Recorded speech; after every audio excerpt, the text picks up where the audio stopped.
안녕하십니까. 안식일학교 교과 묵상을 진행하는 김주성입니다. 오늘은 12과입니다. 제목은 영원토록 여호와를 경배함. 3월 17일 일요일 교과부터 하겠습니다. 제목은 성소에서 너희 손을 들고. 성경 시편 134편을 읽어보겠습니다. 보라, 밤에 여호와의 성전에 서 있는 여호와의 모든 종들아, 여호와를 송축하라. 성소를 향하여 너희 손을 들고 여호와를 송축하라. 천지를 지으신 여호와께서 시온에서 내게 복을 주실지어다. 시편 134편은 민수기 6장 24절로 26절에 나오는 아론의 제사장 축복을 떠올리게 합니다. 그리고 하나님과 백성들 사이의 관계에서 중요한 기본 원칙과 결과로서의 복을 강조합니다.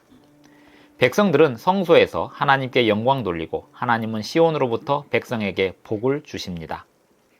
복은 모든 생명에게 확장되는데 그 까닭은 하나님께서 하늘과 땅의 창조주이시기 때문입니다.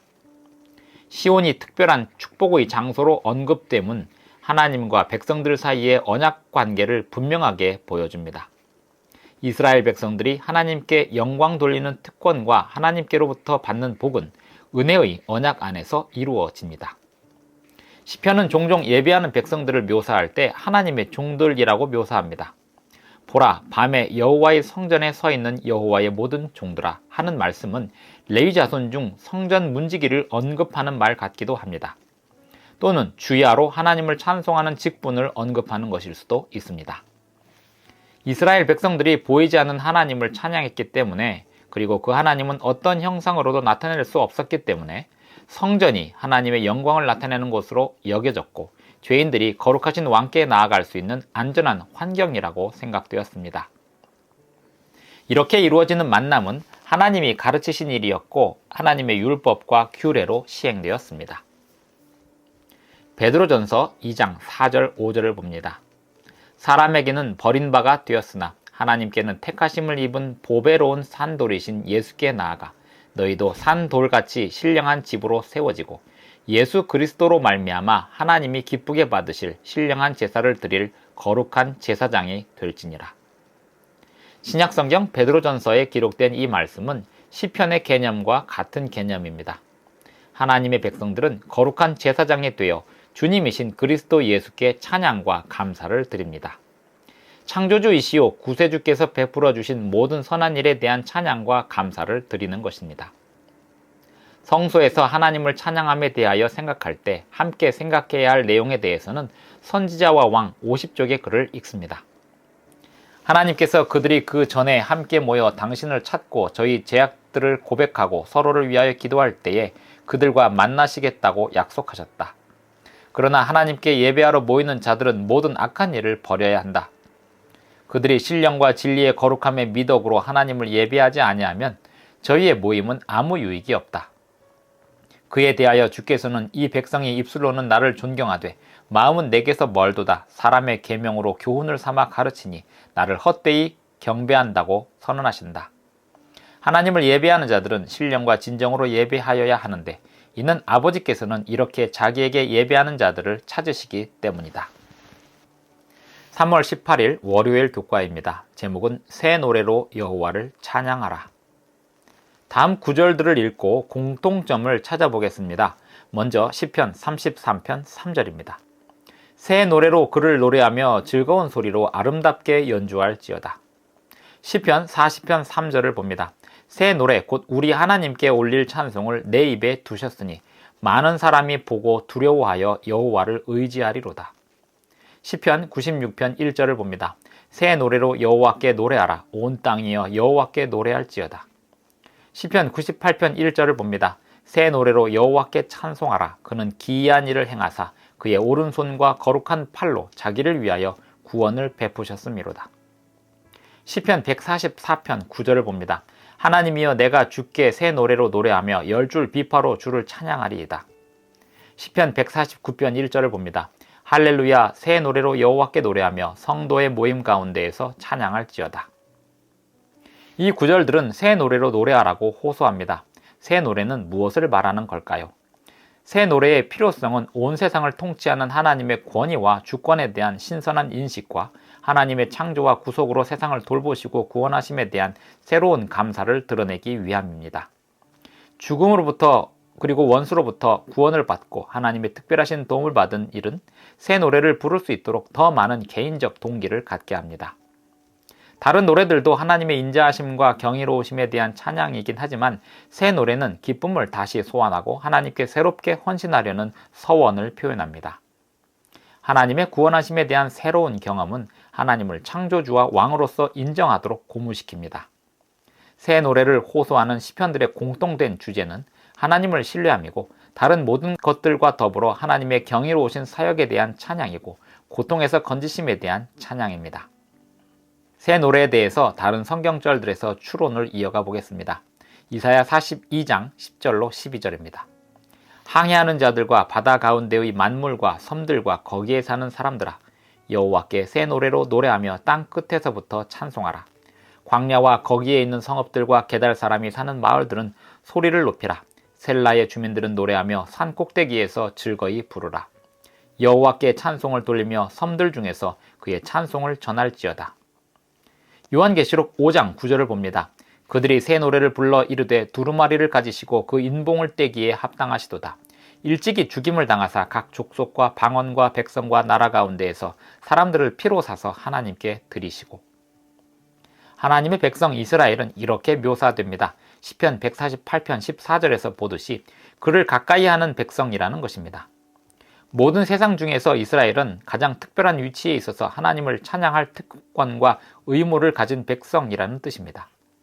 따라서 성경은 모든 세대 중에 있는 믿는 자들을 향하여 구원자이신 하나님을 새 노래로 찬양하라고 합니다. 어린 양의 피로 얻은 구원에 관하여 개인적인 특별한 증언을 이어가라고 합니다. 새 노래란 이전에 듣지 못했던 새 노래를 말합니다. 생애에서 얻은 하나님의 은혜에 관한 생생한 경험을 기념하는 노래입니다. 새 노래는 소망을 표현할 수도 있습니다. 그 경우에 새 노래는 장래에 경험할 하나님의 권능으로서 이전에는 몰랐던 경험에 대한 소망을 표현하는 것입니다. 참된 예배는 제물과 헌금 그 이상의 의미를 가지고 있습니다.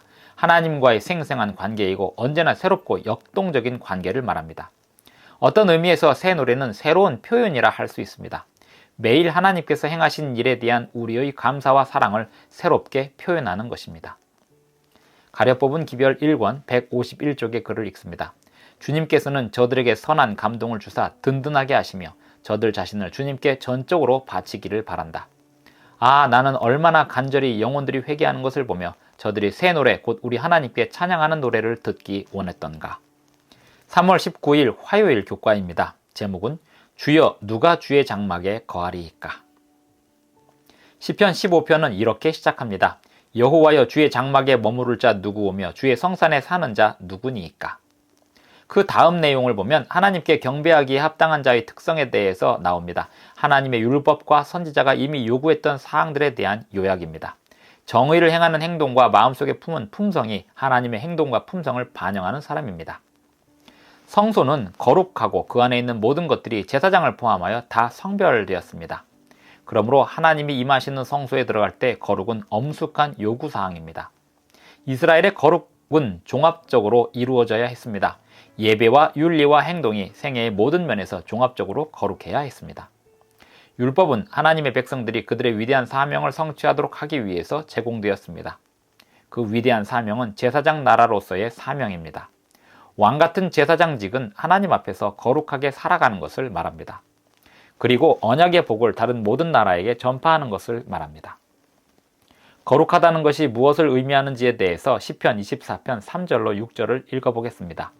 여호와의 산에 오를 자 누구며 그의 거룩한 곳에 설 자가 누구인가? 곧 손이 깨끗하며 마음이 청결하며 뜻을 허탄한 데에 두지 아니하며 거짓 맹세하지 아니하는 자로다. 그는 여호와께 복을 받고 구원의 하나님께 의를 얻으리니.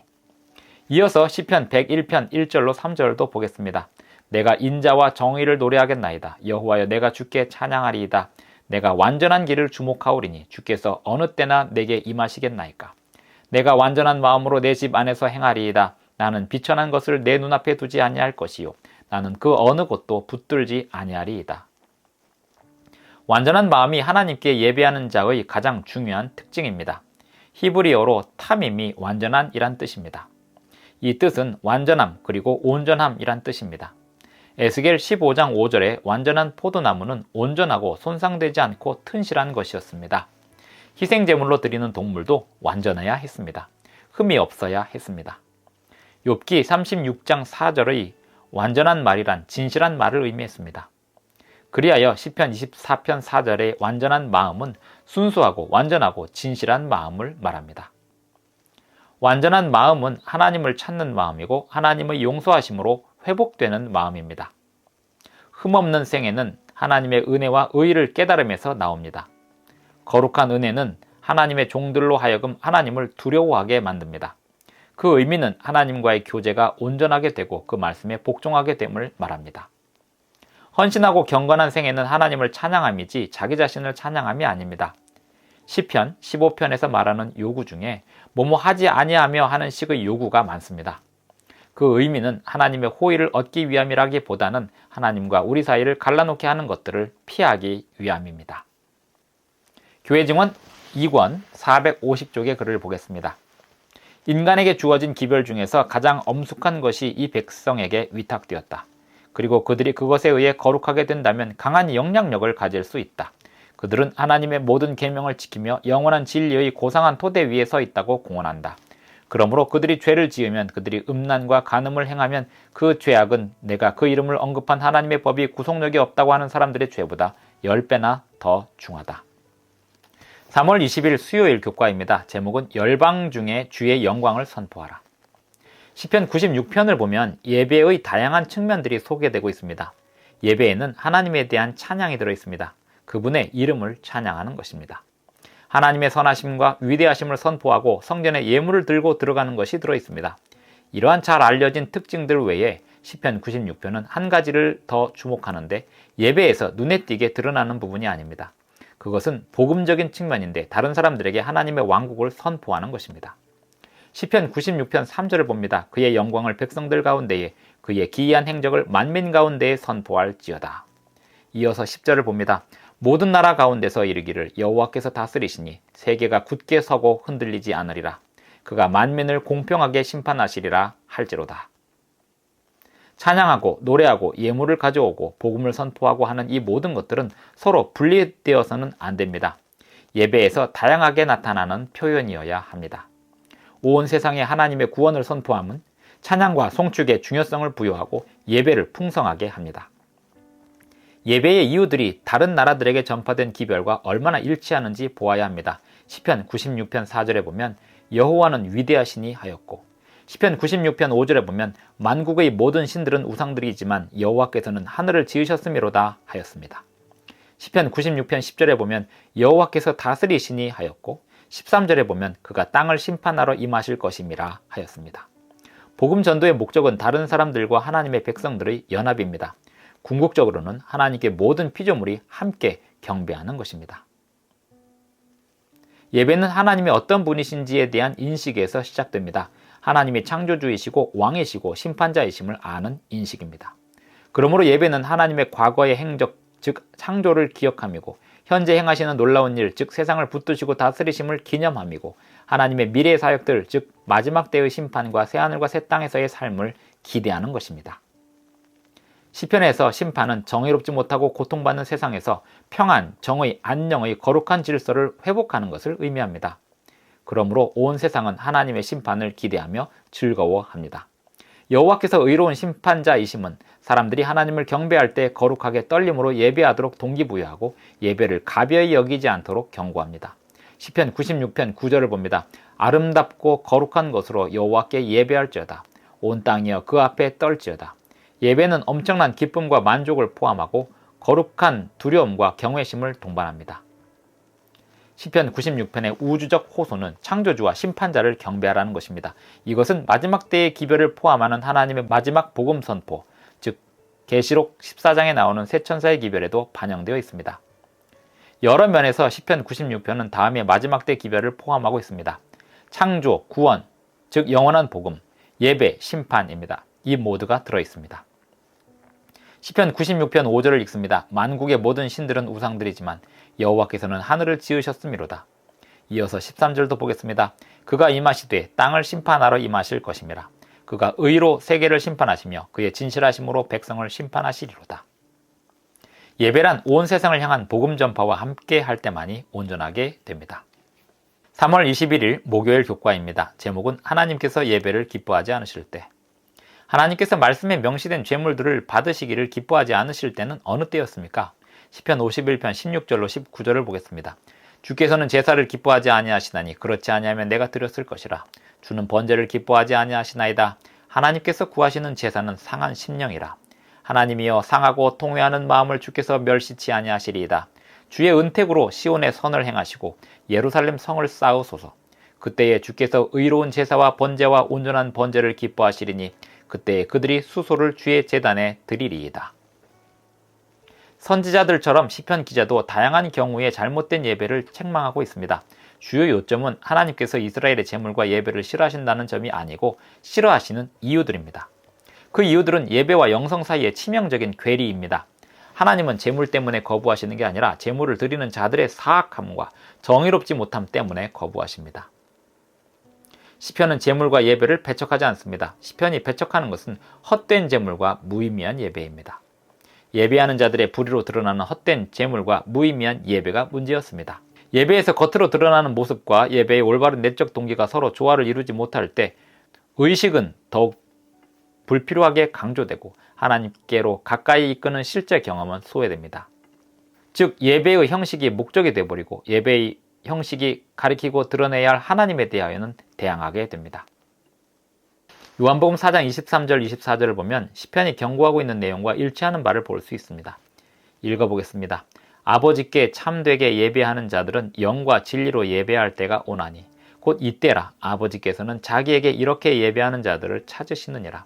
하나님은 영이시니 예배하는 자가 영과 진리로 예배할지니라. 예배에서 제물만으로는 충분하지 않습니다. 제물을 드리는 자의 마음이 회개와 믿음과 죄를 슬퍼하는 마음으로 채워져 있다면 그 제물이 무슨 소용이 있을까요? 회개와 진정한 감사가 동반될 때만이 황소의 제물로 드리는 제사가 하나님께서 간합하시는 의의 제사가 될 수 있었습니다. 시편 51편 19절을 봅니다. 그때에 주께서 의로운 제사와 번제와 온전한 번제를 기뻐하시리니 그때에 그들이 수소를 주의 제단에 드리리이다. 예수님은 이사야의 말을 인용하셔서 이렇게 말씀하셨습니다. 이 백성이 입술로는 나를 공경하되 마음은 내게서 멀도다. 시편 기자들이 본 문제는 예수님께서 백성 중에 만난 사람들 중에 보았던 문제와 같은 문제였습니다. 정로의 계단 22쪽에 글을 읽습니다. 회개라는 것은 죄를 슬퍼하고 죄에서 떠나는 것을 의미하는 것이다. 우리가 죄가 얼마나 악한 것인지 깨닫지 못하면 죄를 버리지 않게 될 것이요. 또한 진심으로 죄에서 떠나지 아니하면 우리 생애에 진정한 변화가 없을 것이다.